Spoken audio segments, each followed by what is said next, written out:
So ito mga kabayan, yung latest update natin dito sa Plaza Mexico. So makikita nyo guys, dito sa may harapan natin ay medyo okay na, no? Alright, so hopefully tuloy ang buhay, tuloy ang life. So may mga flooring na rin yung iba at dito may mga lalagay na damo. At hindi natin alam kung ano lalagay dito. Dalawang ito malamang damo. Ayan, mga damo-damo. So doon may umpisa na yung mga damo. Ayan. So sana malagaan yung ating mga damo kasi doon sa kabila puro damo yung dati. Carabao Grice, natunaw lang, naglaho na. Dahil nga ginawa laro ng mga bata doon sa kabilang yon ay naglaho yung Carabao Grice. So ito na yung ating update dito sa Plaza Mexico mga kababayan. So ayan po yung ating latest update. So ito guys, tatapusin natin ito hanggang katapusan ng December.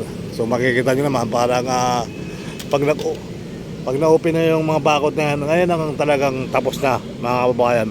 So tuloy-tuloy ang project hanggang doon sa may Port Santiago mga kababayan. So hopefully tuloy ang buhay, tuloy ang life. Magandang gabi na rin po sa inyo lahat. Muli nagbabalik dito si Sir Bal Ayala para magbigay ng kaunting update, ano. So yung building na yan mga kabayan, ginagawa pa rin under renovation yung building na yan. So yan po yata ay pasyalan din, ano. Sikat na pasyalan din po yung nasa harap. Ayan, hindi natin alam kung open air o ano.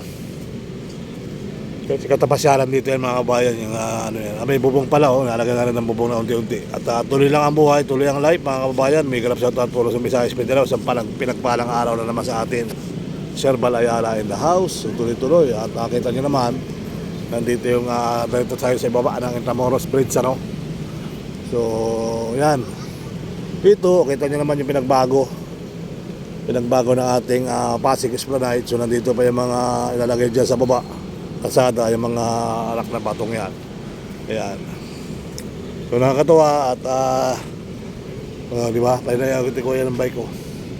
Ayan, so tuloy lang ang buhay, tuloy ang life. O sunset tayo dito sa Plaza Mexico, Pilipinas. Ayan. So tingnan natin kung mababago pa yung ating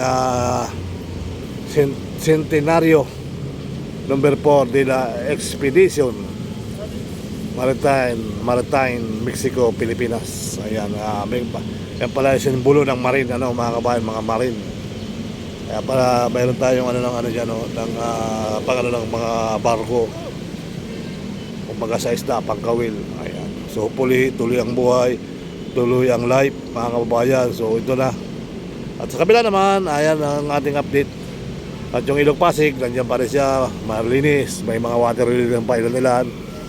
At tuloy ang buhay, tuloy ang life mga kabayan. May grab sa tatwat. Dito naman sa Plaza Esplanade ay maraming namamasyal ngayong gabi. So tuloy-tuloy na kasi ang pasyal dyan sa may Pasig Esplanade, ano. Ayan, ikot-ikot sila, ikot ang mga tao. Ayan. So nakakatuwa. Ito immigration, awang ko may bawal kasi silang building sa Paranaque. Itong immigration to mga kabayan, may bagong building na lang sila sa Paranaque. Ayan. So hindi natin alam kung nandito pa sila, pero alam ko may tao pa sa tsura ng mga may mga air condition pa. Alright, ito po immigration po ay may bagong building na doon sa may Paranaque, Macapagal Avenue. Ayan. So tuloy ang buhay, tuloy ang life mga kababayan ko. Sit tayo dito today. So shout out po at sa Visayas Mindanao. Ayan, yung ating latest update dito ay hanggang dito na lang muna mga kabayan, ano.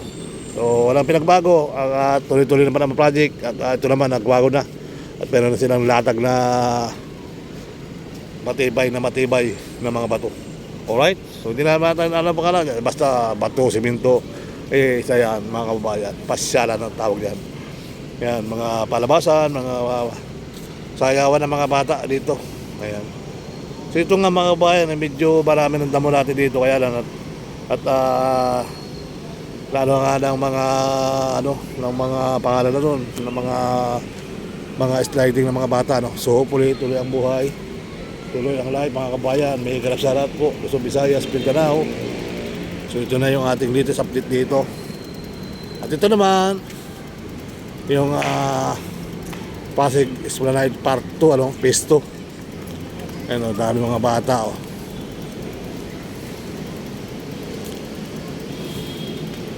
Dami mga bata, mga kabayan. Alright. Yan. Makikita nyo rito, pasyalan talaga sila natututo. At may mga pagkain ng sa ilalim, sa ibabaw, meron din. Yan. So hindi na natin ito matagalin ng mga kabayan. Ito na yung latest update natin dito. Maraming salamat.